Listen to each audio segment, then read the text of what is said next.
Miawelo, Miawenya Asogli Unity and Borborbor Group, oh, Amuganu to Amelo. Aye, aye.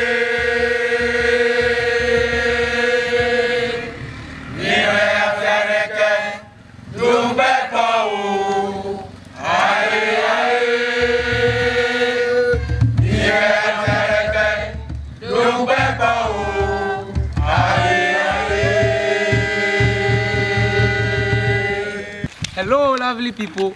I am for St. Carlos Amatekbo, and I'm here with Blessed Asinyo.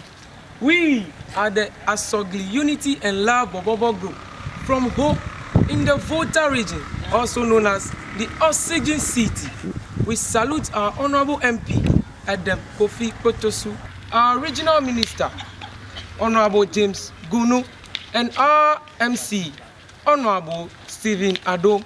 We hail from Ho Bankwe, which is also known as the Asogli State, under the leadership of His Royal Majesty, the Agbogomefia, Togbi Afbede the 14th. And our local traditional leadership is also guided by the Afetofia of Ho Bankwe, Togbe Klujehe the 4th. And our community is known for good trading, and we proudly descended from our ancestors, known for bravery, love, respect, and hospitality. We, the Asogli Unity and Borborbor Group, is participating in this year's 2025 Borborbor Championship. So if you want us to be the winner of this year's 2025 Borborbor Carnival Championship, kindly dial to the short code star 920 star 922 hash and kindly select option 7, which is the Asogli Unity and Borborbor Group. Thank you.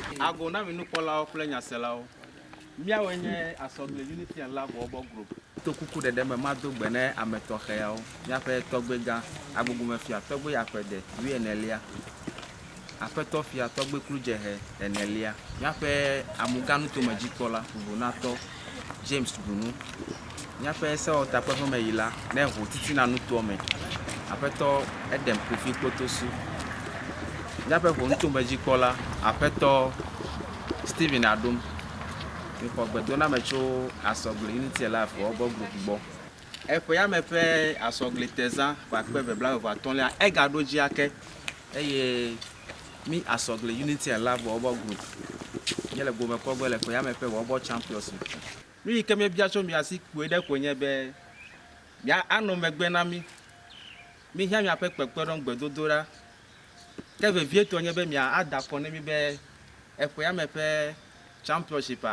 Nya hokulu ava Asogli jukome eye hobibule ya pako dada de kabia nye sidi deka alo 1 Ghana cedis nye bia chodo pi bobo mebe nya pede miaun ada konami to number ya oji star 920 star 922 hash ene bene ku number ya wa bobo nya meketo hakpo gomele hobibule ma nko wava Mile nofe Adrelia alo number 7. Fuma akpomia fe nkole Asogli Unity and Love. Azailo.